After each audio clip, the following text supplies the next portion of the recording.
Hello everyone. आज हम special theory of relativity में आइंस्टाइन्स के पास्टुलेट्स डिस्कस करेंगे। और आइंस्टाइन के पास्टुलेट्स जो 1905 में आइंस्टाइन ने 3 पेपर लिखे, उसमें से एक रिलेटिविटी पे था, स्पेशल थियरी ऑफ रिलेटिविटी। तो उसमें उसने कुछ पास्टुलेट्स दिए। अब वो पास्टुलेट्स क्या थे? उस पास्टुलेट्स को डिस्कस करने से पहले हम ये देखते हैं कि उस वक़्त की जो रिलेटिविटी है वो किन बुनियाद पे खड़ी है। तो पहले उसको डिस्कस करते हैं, फिर उसके अंदर जो मॉडिफिकेशंस की वो हम देखते हैं कि आइंस्टाइन ने क्या इसमें मॉडिफिकेशंस की थी। तो सबसे पहले हम बात शुरू करते हैं न्यूटोनियन प्रिंसिपल ऑफ रिलेटिविटी।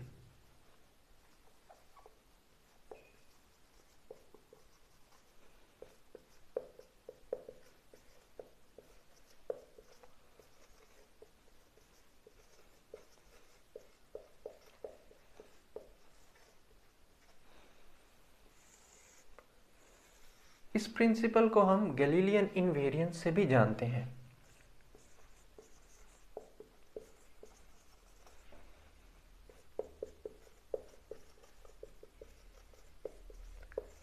तो न्यूटोनियन प्रिंसिपल ऑफ रिलेटिविटी क्या है, तो या गैलीलियन इनवेरिएंस किसे कहते हैं? हमने इसको गैलीलियन ट्रांसफॉर्मेशन में पढ़ा था। और वो प्रिंसिपल ये है कि ऑल लॉज ऑफ फिजिक्स की बजाय वर्ड मैकेनिक्स यूज किया गया। All laws of mechanics remain same in all inertial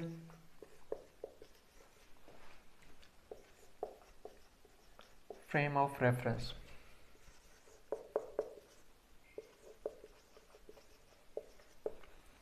हमने गैलीलियन ट्रांसफॉर्मेशंस में पढ़ा था, पहले लेक्चर में हमने पढ़ा था कि इनर्शियल फ्रेम ऑफ रेफरेंस किसे कहते हैं। ऐसे फ्रेम ऑफ रेफरेंस जो एक्सेलरेट नहीं कर रहे या यूनिफॉर्म वेलोसिटी से मूव कर रहे हैं। तो यहाँ पे जो वर्ड मैकेनिक्स है ये इम्पॉर्टेंट है। यहाँ पे वर्ड फिजिक्स नहीं है, यहाँ पे वर्ड मैकेनिक्स है। अब मैकेनिक्स का मतलब क्या कि फ़र्ज़ करें कि कोई ऑब्जेक्ट मूव कर रहा है और मूव करते हुए किसी और ऑब्जेक्ट के साथ वो कोलाइड कर जाता है, और कोलाइड करने से जो मोमेंटम है वो कंजर्व रहेगा, या जो एनर्जी है वो कंजर्व रहेगी, तो वो उसके अंदर वैलिड रहेगा इनर्शियल फ्रेम्स में। तो बेशक वो रेस्ट पे है या मूव करते हुए जा रहे हैं, तो उसके अंदर कोई इवेंट होता है, तो वो जो इवेंट है उसके अंदर जो लॉज हैं मैकेनिक्स के वो होल्ड करेंगे। लेकिन अब हम बात करते हैं कि इलेक्ट्रोडायनेमिक्स के जो लॉज हैं क्या वो भी वैलिड रहेंगे? इस मैकेनिक्स के ऊपर क्वेश्चन है, क्या इस मैकेनिक्स के जो लॉज हैं वो तो वैलिड हैं, लेकिन क्या इलेक्ट्रोडायनेमिक्स के लॉज भी वैलिड रहेंगे?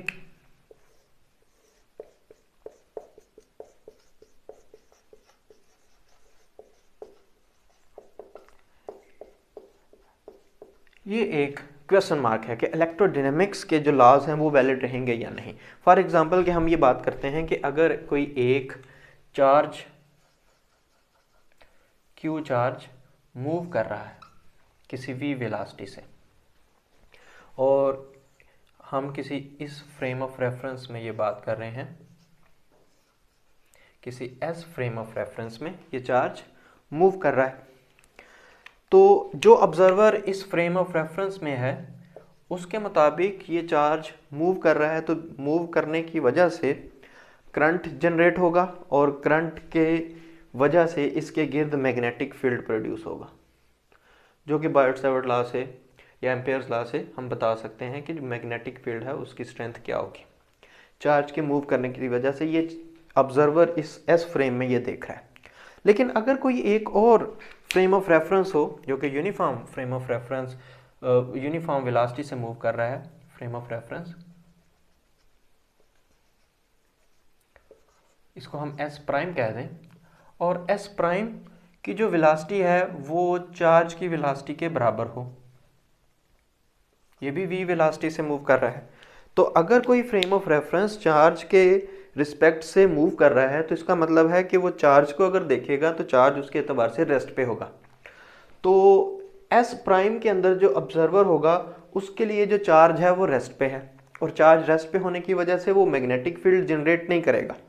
तो मैग्नेटिक फील्ड जनरेट नहीं करेगा, वो इलेक्ट्रिक फील्ड जनरेट करेगा। तो जो एस प्राइम में ऑब्जर्वर होगा, जो ऑब्जर्वर एस प्राइम में होगा, वो देखेगा कि जो चार्ज है वो रेस्ट पे है। तो चार्ज रेस्ट पे होने की वजह से वो इलेक्ट्रिक फील्ड मेजर करेगा, उसकी मैग्नेटिक फील्ड जीरो कहेगा। तो अब ये इलेक्ट्रोडायनामिक्स के जो लॉज हैं क्या वो वैलिड रहेंगे या नहीं रहेंगे इनर्शियल फ्रेम ऑफ रेफरेंस में, ये क्वेश्चन है। मैकेनिक्स के लॉज जो हैं, न्यूटन के जो लॉज हैं वो तो वैलिड रहते हैं, और न्यूटन्स के लॉज का वैलिड रहना ही गैलीलियन इनवेरियंस है। लेकिन यहाँ पे अब ये क्वेश्चन है कि एक ऑब्जर्वर जो है वो उसको इलेक्ट्रिक फील्ड देखता है और एक ऑब्जर्वर उसी चार्ज का मैग्नेटिक फील्ड देखता है। तो अब इसके ऊपर क्वेश्चन मार्क है। अब इसको अगर हम एलेबोरेट करें इस एग्जांपल को और तरीके से, तो वो ये है कि अगर फर्ज करें कि एक ऑब्जर्वर है, एक फ्रेम ऑफ रेफरेंस में, इस फ्रेम ऑफ रेफरेंस में एक ट्रेन मूव कर रही है, और जो ट्रेन है उस ट्रेन के ऊपर हमने एक लूप जनरेट की हुई है कंडक्टर की। तो अगर ये लूप है कंडक्टर की और ये मूव कर रही है इस डायरेक्शन में, और जब वो इस डायरेक्शन में मूव कर रही है इस फ्रेम ऑफ रेफरेंस में, तो नेक्स्ट आगे हमने इस पोजीशन पे हमने मैग्नेटिक फील्ड अप्लाई किया हुआ है, और मैग्नेटिक फील्ड की जो डायरेक्शन है वो इस डायरेक्शन में है।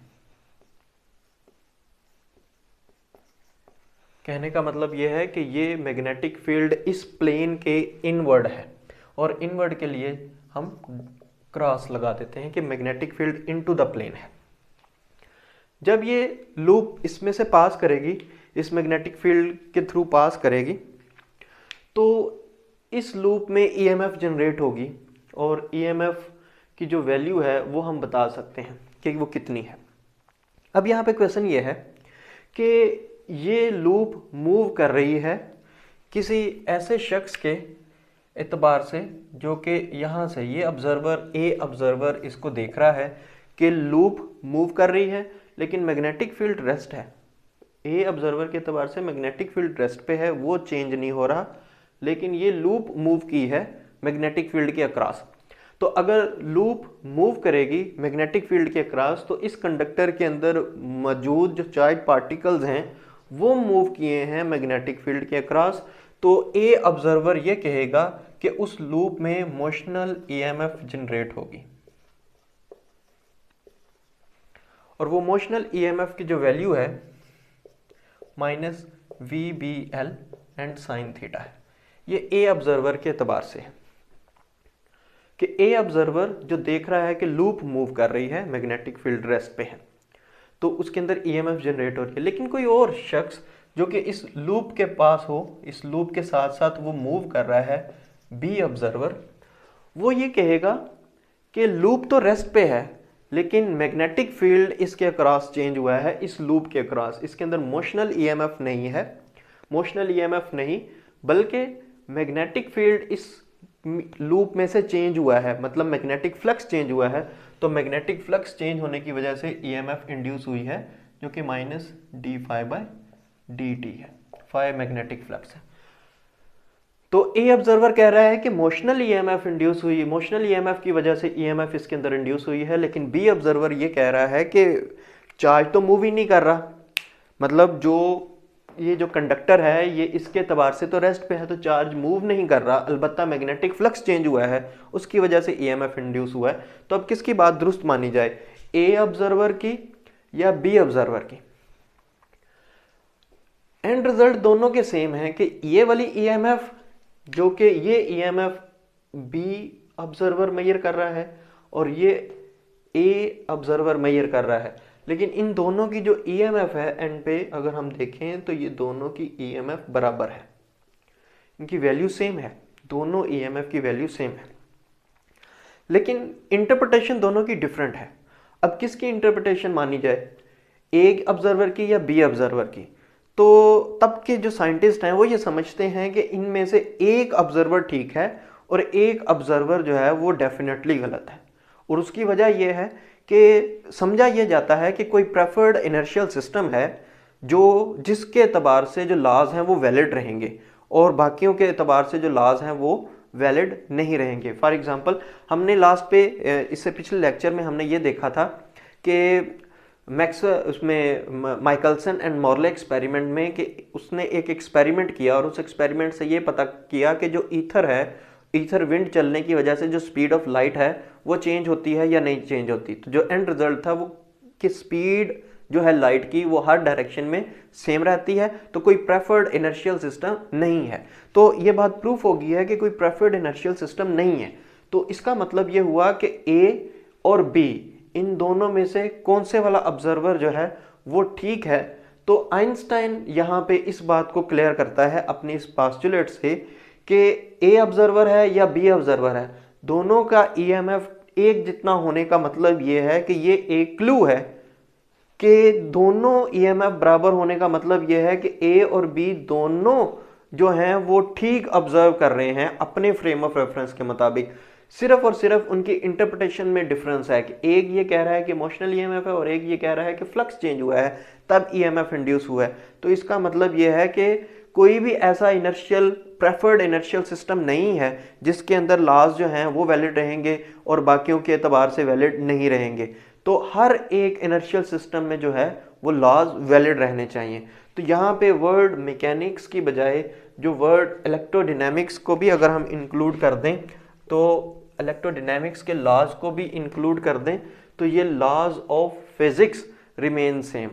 कि इस एग्जाम्पल के मुताबिक अगर हमें यह पता चल रहा है कि इंटरप्रिटेशन डिफरेंट है, सिर्फ और सिर्फ इनकी जो वैल्यू है वो सेम है। और इस एग्जाम्पल पे अगर हम देखें तो एक ऑब्जर्वर इलेक्ट्रिक फील्ड मेजर करता है और एक ऑब्जर्वर मैग्नेटिक फील्ड मेजर करता है, तो दोनों ऑब्जर्वर की इंटरप्रिटेशन डिफरेंट है, पर्सपेक्टिव डिफरेंट है। यहां से हम ये भी कह सकते हैं कि electric field and magnetic field same nature रखते हैं, सिर्फ और सिर्फ पर्सपेक्टिव डिफरेंट है कि उसके रिलेटिविटी के एतबार से हम उसको इलेक्ट्रिक फील्ड मेजर कर रहे हैं या मैग्नेटिक फील्ड मेजर कर रहे हैं, ये उसकी रिलेटिव मोशन के ऊपर डिपेंड करता है।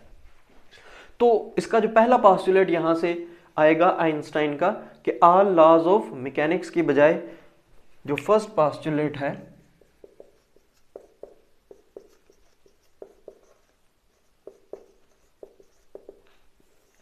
वो ये है कि all laws of physics remain same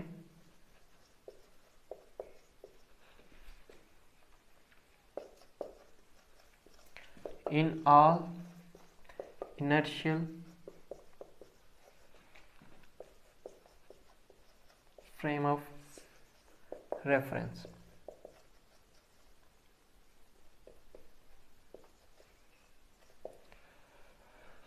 कि फिजिक्स के जो तमाम लॉज हैं वो सेम रहने चाहिए, वैलिड रहने चाहिए all inertial frame of reference में।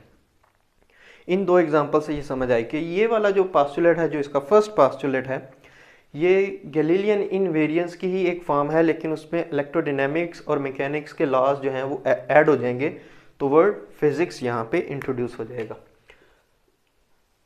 ये फर्स्ट पोस्टुलेट। अब सेकंड पोस्टुलेट इसका क्या है? अब यहीं से हम देख सकते हैं कि जो सेकंड पोस्टुलेट की है वो बुनियाद रखी जा चुकी है।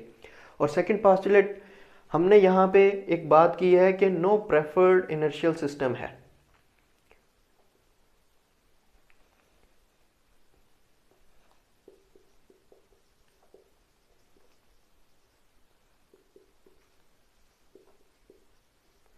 कि कोई प्रेफर्ड इनर्शियल सिस्टम एग्जिस्ट नहीं करता। जो ये बात प्रूफ की है experimentally Michelson and Morley experiment में 1881, जो लेक्चर 2 में हमने ये चीज़ देखी है। तो अगर कोई प्रेफर्ड इनर्शियल सिस्टम नहीं है, जो कि माइकलसन एंड मोर्ले ने देखा, तो अगर कोई प्रेफर्ड इनर्शियल सिस्टम नहीं था तो इससे ये बात भी सामने आई थी कि जो स्पीड ऑफ लाइट है वो तमाम डायरेक्शंस में वो सेम रहेगी। तो यहां से फिर इसका जो सेकंड पोस्टुलेट है,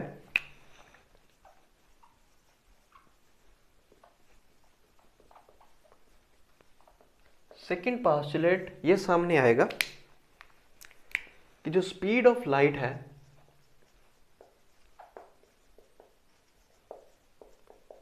इज यूनिवर्सल कांस्टेंट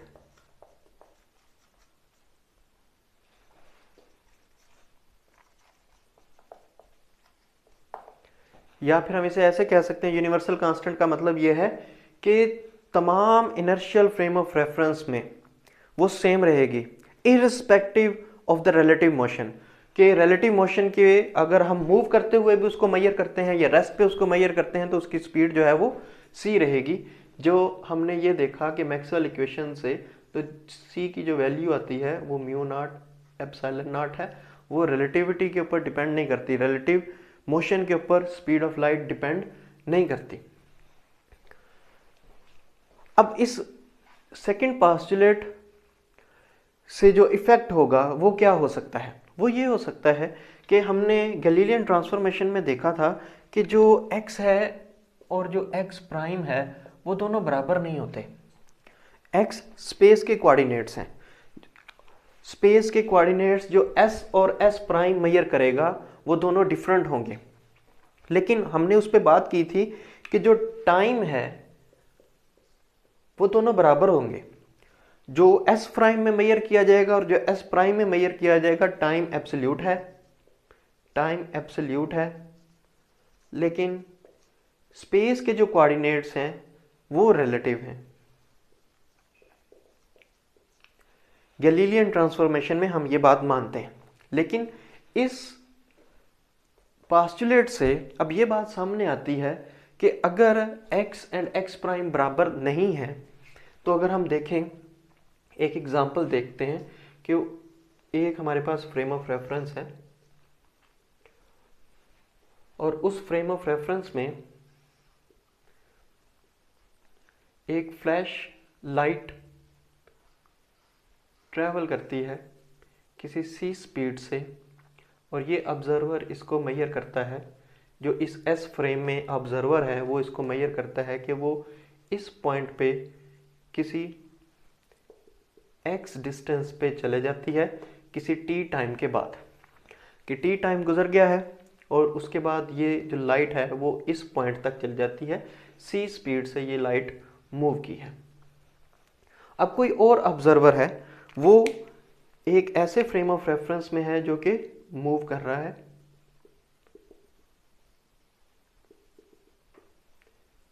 ये s prime frame of reference है जो कि मूव कर रहा है v स्पीड से, और इसके अंदर एक ऑब्जर्वर है।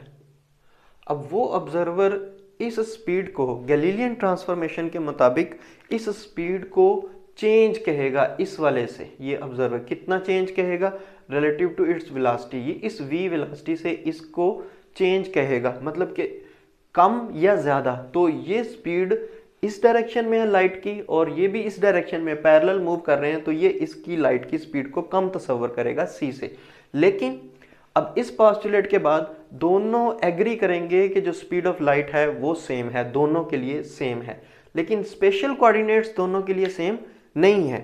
मतलब ये कि कुछ टाइम के बाद जब ये इस पॉइंट पे पहुंचा है तो इसके लिए, इस ऑब्जर्वर के लिए जो s प्राइम में ऑब्जर्वर है उसके लिए ये जो डिस्टेंस है वो x प्राइम है। इस फ्रेम में जो लाइट ने डिस्टेंस ट्रेवल किया है इस पॉइंट तक पहुंचने में वो x प्राइम है। जब time t is equal to 0 था तो तब ये दोनों फ्रेम जो थे वो कोइंसाइड कर रहे थे, मतलब t प्राइम एंड t दोनों बराबर थे। लेकिन अब यहाँ पे जो x प्राइम है, x बराबर है ct के। अगर इस ऑब्जर्वर से पूछा जाए, a ऑब्जर्वर से, तो जो x की जो वैल्यू है वो c और time s is equal to v t से, जो t टाइम उसने मेजर किया और जो स्पीड थी लाइट की। और अगर इस ऑब्जर्वर से जो कि b ऑब्जर्वर है s प्राइम फ्रेम में, b ऑब्जर्वर से x प्राइम की वैल्यू पूछी जाए तो वो c t बताएगा, लेकिन इसमें x और x प्राइम तो बराबर नहीं है। तो इसका मतलब ये हुआ कि जो c है वो तो सेम है। पहले हम ये कहते थे x प्राइम और x प्राइम के लिए कि जो गैलीलियन ट्रांसफॉर्मेशन में जो x है और जो x प्राइम है वो तो बराबर नहीं है, तो जो x है वो बराबर होगा ct के और x प्राइम बराबर होगा c प्राइम t के। मतलब चेंज जो होगा वो स्पीड ऑफ लाइट होगी, लेकिन टाइम दोनों में क्या रहेगा, चेंज नहीं होगा, एब्सोल्यूट रहेगा, t एंड t प्राइम दोनों में सेम होगा। लेकिन अब यहाँ पे जो स्पीड ऑफ लाइट है वो चेंज होगी, स्पीड ऑफ लाइट चेंज नहीं होगी, तो फिर चेंज क्या होगा, इन दोनों में जो चेंज आएगा वो टाइम में चेंज आएगा। तो इसका मतलब है जो प्राइम लगेगा वो टाइम पे लगेगा। अब यहां से एक बड़ा क्वेश्चन आ गया सामने कि टाइम एब्सोल्यूट नहीं रहा, टाइम एब्सोल्यूट नहीं है बल्कि टाइम भी रिलेटिव है। गैलीलियन ट्रांसफॉर्मेशंस में हम ये समझते हैं कि जो रिलेटिव है वो स्पेस के जो कोऑर्डिनेट्स हैं वो रिलेटिव हैं, लेकिन टाइम एब्सोल्यूट है। लेकिन अब यहाँ पे पता ये चल रहा है कि स्पेस तो रिलेटिव है लेकिन उसके साथ साथ टाइम भी रिलेटिव है, लेकिन जो एब्सोल्यूट है वो स्पीड ऑफ लाइट है। स्पीड ऑफ लाइट चेंज नहीं हो रही, टाइम चेंज हो रहा है। तो जो टाइम है वो भी अगर चेंज हो रहा है, टाइम एब्सोल्यूट नहीं है, तो फिर जो स्पेस के जो कोऑर्डिनेट्स हैं x, y, z और जो t है टाइम साथ में फोर्थ कोऑर्डिनेट वैसे का वैसा ही है जैसा कि पहले ये तीन है। अगर ये तीन चेंज होते हैं, एक फ्रेम ऑफ रेफरेंस से दूसरे फ्रेम ऑफ रेफरेंस में चेंज होते हैं, तो ये भी चेंज होता है। तो इसका मतलब है कि ये जैसे ये स्पेस के कोऑर्डिनेट्स हैं वैसा ही ये कोऑर्डिनेट है, ये कोई स्पेशल नहीं है टाइम का। पहले हम समझते थे कि ये स्पेशल है, ये एब्सोल्यूट रहता है, लेकिन यहाँ पे ऐसा है कि ये चेंज होते हैं तो ये भी चेंज होते हैं किसी भी ट्रांसफॉर्मेशन में। तो यहाँ से बात ये समझ में आई कि किसी भी एक इवेंट को बताने के लिए, डिस्क्राइब करने के लिए उसके स्पेस कोऑर्डिनेट्स के साथ साथ टाइम की भी ज़रूरत पड़ेगी। ये स्पेस टाइम की बुनियाद है कि स्पेस और टाइम दोनों की ज़रूरत पड़ेगी। तो first postulate, laws of physics remain same in all inertial frame of reference. Mechanics के लॉज भी और इलेक्ट्रोडायनेमिक्स के जो लॉज हैं वो भी। इलेक्ट्रोडायनेमिक्स के लॉज क्यों सेम रहेंगे, क्योंकि कोई प्रेफर्ड इनर्शियल सिस्टम नहीं है, एंड रिजल्ट सेम है, जस्ट बताना जो है वो उसकी जो अब एक्सप्लेनेशन है किसी एक फिनोमेना की वो डिफरेंट है। लेकिन हम ये नहीं कह सकते कि ये गलत है और ये ठीक है, दोनों में से दोनों ठीक हैं, लेकिन बताना जो है वो उनका जो प्रेफर्ड इनर्शियल सिस्टम है वो एग्जिस्ट नहीं करता। दोनों इनर्शियल सिस्टम जो हैं वो वैलिड हैं। तो इलेक्ट्रोडायनेमिक्स भी इसमें ऐड कर देंगे तो फिजिक्स आएगा। और अगर कोई प्रेफर्ड इनर्शियल सिस्टम नहीं है तो तमाम डायरेक्शन में मैक्सवेल, इसकी माइकलसन मॉर्ले एक्सपेरिमेंट में ये पता चल गया था कि जो स्पीड ऑफ लाइट है वो तमाम डायरेक्शन में सेम है। तो स्पीड ऑफ लाइट जो है वो अगर यूनिवर्सल कांस्टेंट है irrespective of the relative motion, तो इसका मतलब ये होगा कि जो स्पेस एंड टाइम है वो दोनों इकट्ठे बताने पड़ेंगे किसी एक इवेंट के लिए। स्पेस को स्पेसिफाई करना पड़ेगा तो टाइम को भी स्पेसिफाई करना पड़ेगा, क्योंकि टाइम भी चेंज होगा किसी एक फ्रेम ऑफ रेफरेंस से दूसरे फ्रेम ऑफ रेफरेंस में। तो आज के लिए इतना ही। नेक्स्ट लेक्चर में हम ये देखेंगे कि इसके कॉन्सिक्वेंसेस क्या हैं इन दो पास्टुलेट्स के।